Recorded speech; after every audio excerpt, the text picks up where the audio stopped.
everybody. Welcome to the YouTube series of machine learning tutorials. I'm Issam Laraji, and I have been a research scientist at ServiceNow since August 2021.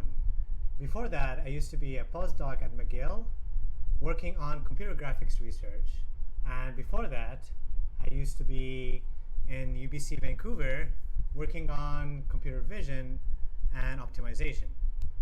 Recently, I have been very interested in natural language processing, so I'm very excited to give this tutorial because we're going to show one of the most important tasks in NLP, chat summarization. So the idea behind chat summarization is that it allows us to find highlights or the most important parts of a conversation. So here's an example of a dialogue between a customer and an agent. The customer is complaining to the agent about a flight, that it smells really, really bad, and tries to find a resolution from the agent. So they go back and forth for a while, trying to understand the problem and what the agent can do to help that customer. And at the very end, we see that the agent just says, seek further assistance. So these are the two highlights. The problem is the smell, and the solution would be seek further assistance. And so what we want ideally is to have a system or a large language model that can take these kind of dialogues and output those kind of highlights. So there's a lot of information in these long dialogues that might not be relevant to what the user is interested at.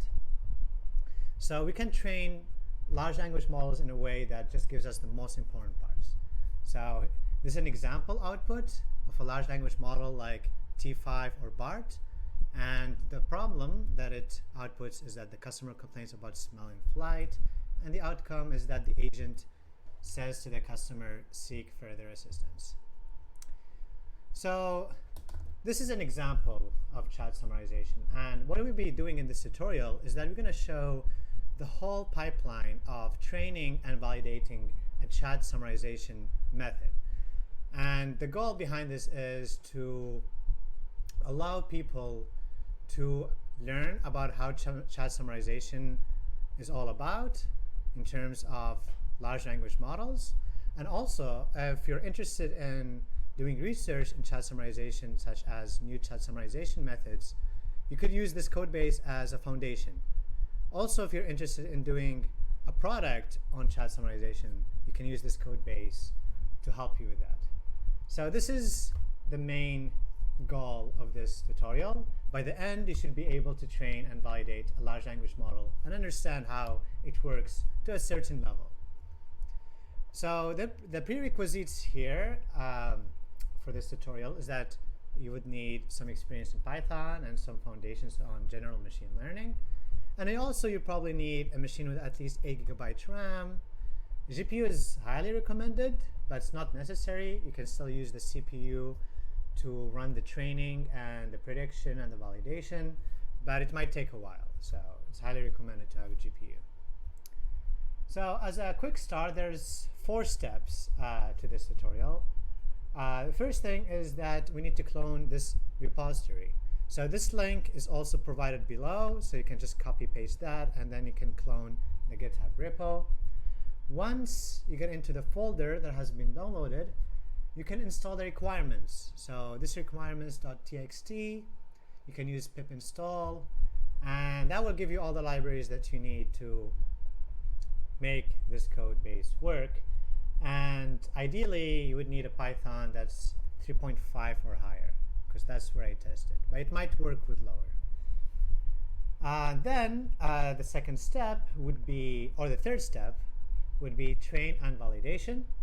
So by running the train-val.py, what's going to happen is that it's going to run 2 sets of experiments. The first one will run a T5 model on a data set of dialogues called tweetsum, and then it will run also a BART on the same data set, and then you will get a comparison between the two. So that's what happens. This is the main file for running the code base. Once you run that, you will notice that you will have a notebook called results.ipynb. So that will contain all the results that you need to showcase the difference between those two large language models. In that, you can open it with Jupyter. You run the first cell and you will see a result like this, showing in this case that the blue line is distilled BART. So this is distillated BART.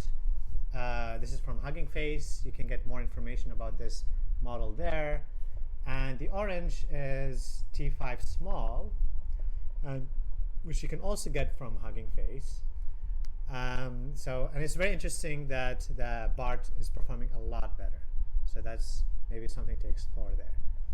And the metric we'll be using is Rouge 2. So Rouge 2, basically what it does, it finds the overlap between the predicted summary of your model and the ground truth summary. It's a standard metric for summarization. So these are the main 4 steps.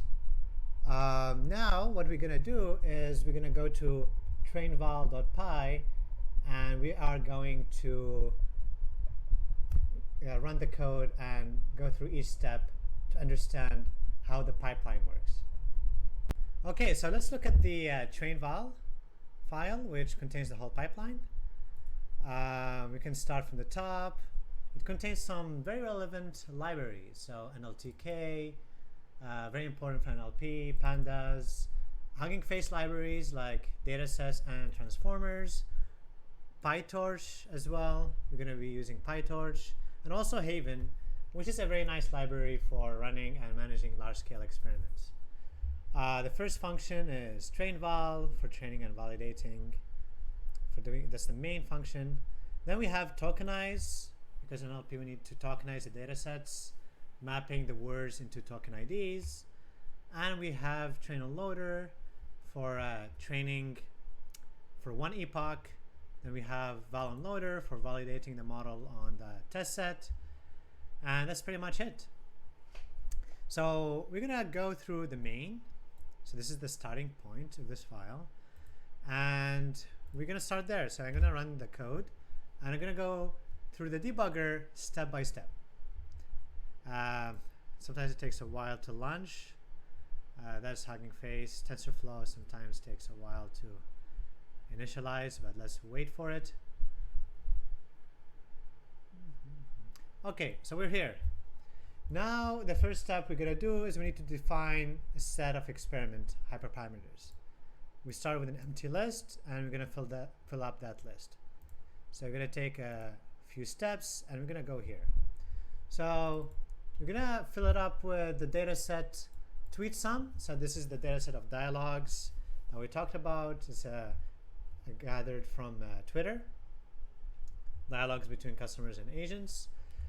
We have a model. We are taking 2 models, distilled BART or distillated BART from Hugging Face, and also T5 small as the second experiment.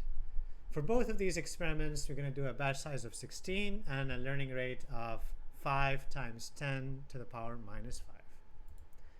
So let's look at our XSplit in the debug console. So here's the first one, distilled BART model, and here's the second one, T5. And now we're going to run this run wizard function. This is a nice very nice function from Haven AI. What it does is that it structures your experiments when you run them, so that each experiment you have a nice folder that saves a copy of the code base, the logs, the results, and the model checkpoint.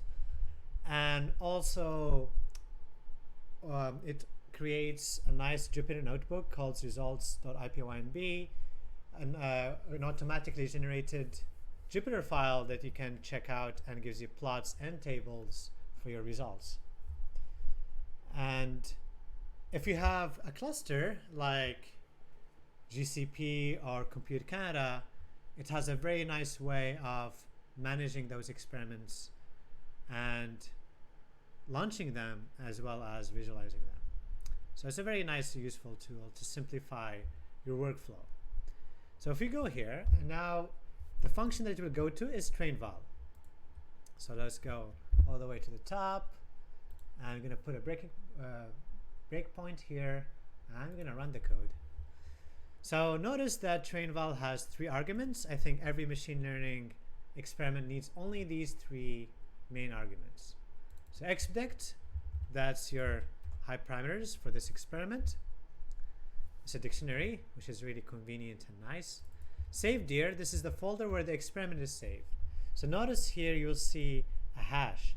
So that hash is unique to your experiment, which it's the MD5 hash for your dictionary. And the cool thing about this is that if you have thousands and thousands of experiments and you have a certain dictionary that defines an experiment, you can just MD5 hash it and then you will find the folder in your experiment result in your main results folder. Also, another thing that you would need is the args. So this is any extra arguments that you might want to pass for the experiment. So these extra arguments could be whether you want to reset the experiment, whether you want to use CUDA like GPU or CPU, or whether you want to increase the number of CPU threads, for example. So these are all interesting arguments that you can pass in. So the first step here is to get the training set and the validation set. So let's take a few steps. So we are loading this JSON file train.json, which you're going to find on data. So if you look here, you'll see this very intense big file containing the document, which is the dialogue in our case, and a summary of it. And then we're going to load that into this dataset.fromdict. This is a Hugging Face dataset, which what it does, it formats it really nicely. So you have document and summary. So we can have a look. So we can do document 0. That's our first document. Let's look at the summary of this document. It's much smaller. So this is the highlight of that document or dialogue. And what we want is we want a model that can do that kind of summary. So this is the ground truth summary that you have here. So now we have the training set.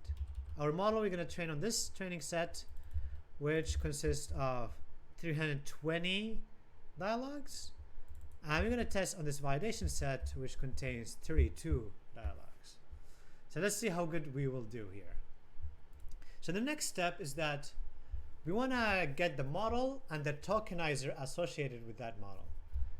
So what's our model checkpoint? In this case, we have bart. Now we need to get the associated tokenizer for bart. So this is the tokenizer. What the tokenizer does is that for every word you have in your dialogue or summary, it will map it into its corresponding token ID. And also it might add padding because you want your dialogues to be all of the same size when you put them in token ID format, because it's just simpler for your PyTorch model to handle that. So that's your tokenizer. And also we want to have the model. So right now it's loading the model. I'm just going to wait for it. So your model is a bart, which contains an encoder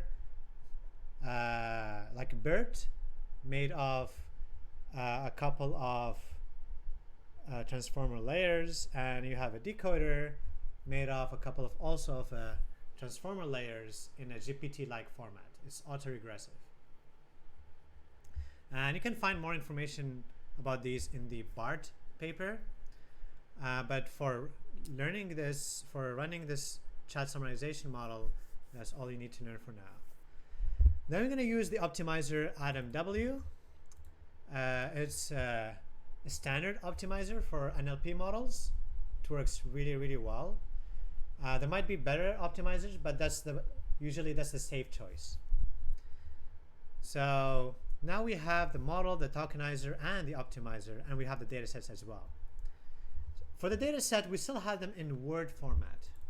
So by Word, I mean like this, words. We need to tokenize them. So we have this tokenization function here. Let's go to this part of the code. We're going to apply this tokenized function to every document and summary. So let's go inside here. Okay, so we tokenized the document. This is our model inputs. So let's look at the keys. We have input IDs and the attention mask. Oopsies. So here's the input IDs. So this is the input IDs for the first document. We have a prefix here for that is specific for BART, and we can decode these back to Word format. So we can use the tokenizer. This is good for sanity check, is to decode them back. Let's see if this will work in the first trial. Okay, so it looks reasonable. So that means the tokenization here has worked. And this is how we can decode them back. And we're also going to encode the summaries. So remember, in our data set, we have summaries of those dialogues.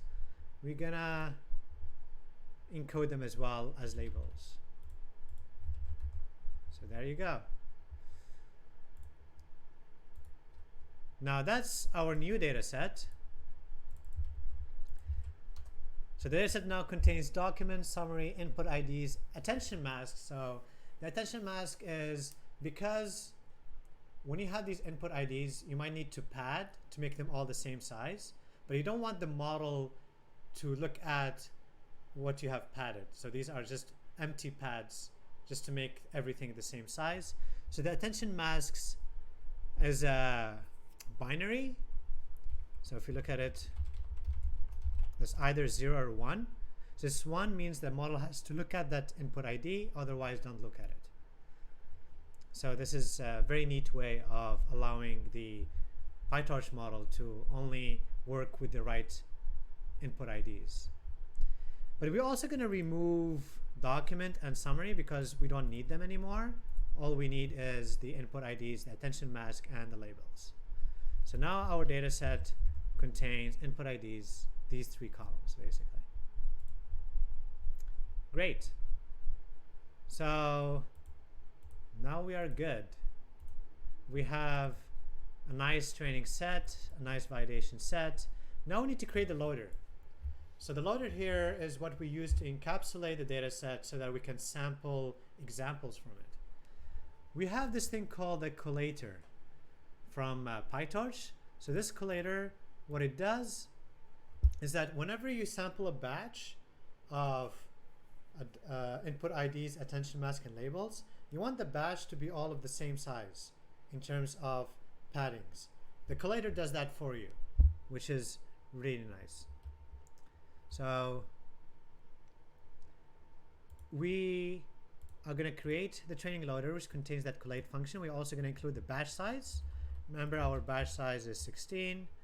I'm going to shuffle the data set, which is very important for training, because we don't want to bias the training towards an ordered way of sampling examples. Then we're going to also get the validation loader. And now we have everything. So now we can start the process of training and validating the model. This score list here starts from an empty list. And what it does, it will gather the scores, the matrix, like the accuracy, the loss, and so on, whatever we need to be able to plot the results of the experiment. We're gonna run it for 10 epochs. Usually that's good enough for training, for fine-tuning large language models on large data sets. So let's look what happens next. So we're gonna create our matrix. So ScoreDict will first get the metric of epoch, which is 0. And the first thing we're going to do is that we're going to validate the model on the validation set. So let's look at val loader. We're going to go here. The first thing we're going to do is that we're going to load the metric rouge, which is a standard metric for evaluating summarization or a lot of NLP tasks related to text generation.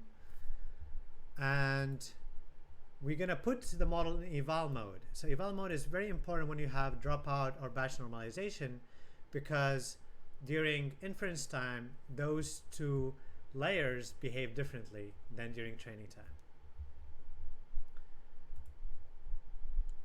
Now we're going to go through each batch in the volume loader and validate the model itself. So we're gonna gather, so each batch will contain all the 3 relevant items, as we can see here: input IDs, attention mask, and labels. We're gonna put them in the device, which could be either CUDA or CPU. And then we're gonna run the model. Remember, our model is a BART, which contains a lot of layers. We're gonna give it everything as input: attention mask, labels, and input IDs, and we're gonna get the outputs. Great. So now we did a forward pass. Let's look at the outputs. We have loss and logits. So logits are the outputs before computing the loss. And this is the loss, or how good the model did with respect to the ground truth labels. Now let's look at the logits. So these are, as you can see here, we have a batch size of 16. We have an output of 205 for each dialog. We have a summarization of size 205, and we have 50,264 different types of token IDs, and each of them has a value. And what we need to do for each of these 50,000, we need to find the one with the highest value. The highest value will be the assigned token ID. So let's have a look. So this is the predicted tokens. So 83, 83, 305. So these are the token IDs. This is the first epoch, remember. So this model hasn't been trained yet. So the summary should not look very good. So let's decode them. Let's look at the prediction. So this is one of the predictions of the model. I work from home, a 2-day wait for a technician to replace your failed equipment. Good is booked. So you see that it doesn't really make sense because it hasn't seen this data set before. And then it just says and. So the model is not doing very good yet. So we have to train it for a few epochs to find out how good it does. So these are the decoded predictions for each of the batches. And this is the labels. So this is the label. This is the ground truth summary for the first. So you're going to apply, so here, line 159. What it does is that it's going to compute the roost scores between the decoded predictions and the labels. So let's look at the scores. We can just keep running it through a loop, and that will be our roost. So let's look at a roost 2. So it's 0.66. So that's not so bad, but it's not that good either. So let's see if we can get higher than that. Notice here that I'm not really taking the average of the roost scores. I'm just taking the last one, but it's very easy to accumulate these roosts and compute the mean across all the batches. So this is just for simplicity, that we're just taking the last one. So now we have the roost scores. Let's go here. So valdict will be roost 1 and roost 2. See, these are the scores. And now let's do a training. Let's do a training loop. So let's go in here. Okay, so first we need to make the model into training mode, which is also very important for the 2 layers dropout and batch norm because they behave very different when in training mode. Now we're gonna loop through the train loader. So this is the input IDs, the attention match, the labels. We're gonna do the same thing as we did with the validation. We're gonna get the outputs. We're just gonna run these inputs to the model, and then we get the outputs. And so from the outputs we have the loss, which is great.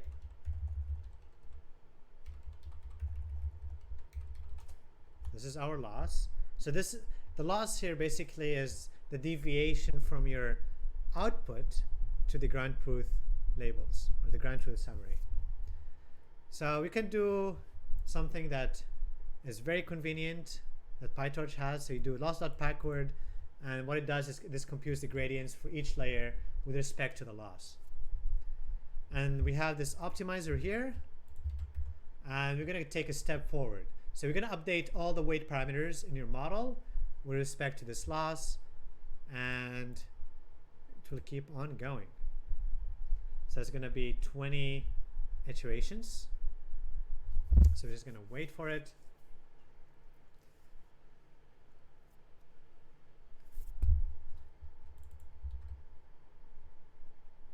Okay, so here's the loss. Cool. Now let's look at the train val function. So now we have both valdect, which contains the root scores, and train dect, which contains the losses. And we're going to update the score dect with these two.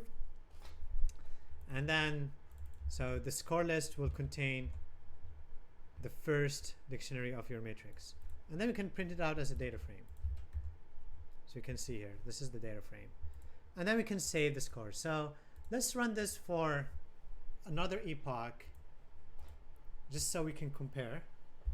So we save the scores. You will notice you'll have a results folder here that contains the hash of your experiment.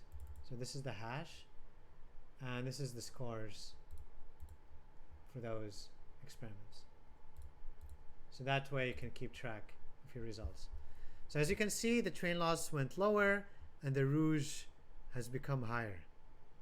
So let's just run it until the very end and see the results that will come out. Okay, now that the experiments are done, you will notice a notebook file on the left side pane called results.ipynb that you could use to visualize the experiment. So you run the first cell and you will be able to access your result manager to get the two models that you have compared, batch size, epoch. This is the train loss. This is when it started, and you have all the information that you have recorded when you were training and validating, including the max and the min. The good thing about visualizing results on Jupyter is that it allows you to flexibly manipulate the data or do other types of analysis that will help you put in your either research article or for gathering statistics about the experiments. We can also get the plot. So this is another function that allows you to see the scores. So as you can see, BART is doing a lot better than T5. But it will be a lot more interesting to see how other models would perform here, like for example Pegasus. So I have an assignment for you. This is the next step, is that I would like you to also compare other models like Pegasus, for example here. So what you can do is that you just need to modify the xlist and the trainval.py by adding this part. So we can just do that even manually here. So you can just click on trainval, you can go down, and then simply add that here. And then now you're going to have 3 sets of experiments that you could use to compare 3 different kinds of models. And it will be interesting to see other models or different batch sizes and learning rates. So that would be a really nice way to play with different hyperparameters, play with different models to see which one works best. So this is all.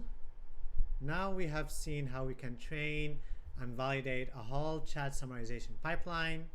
So if you have your own data set, all you need is to structure it the same way as this data set, which is documents and summaries, and everything else can stay the same.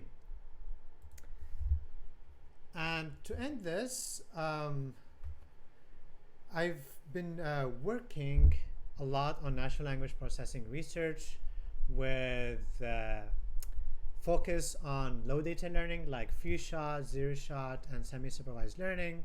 So if you want to chat about those research directions, or you want to collaborate, or if you just want to learn more about how you can update this chat summarization code to help you with your problem, you can just reach me on Twitter or LinkedIn in this GitHub repo. Thank you very much.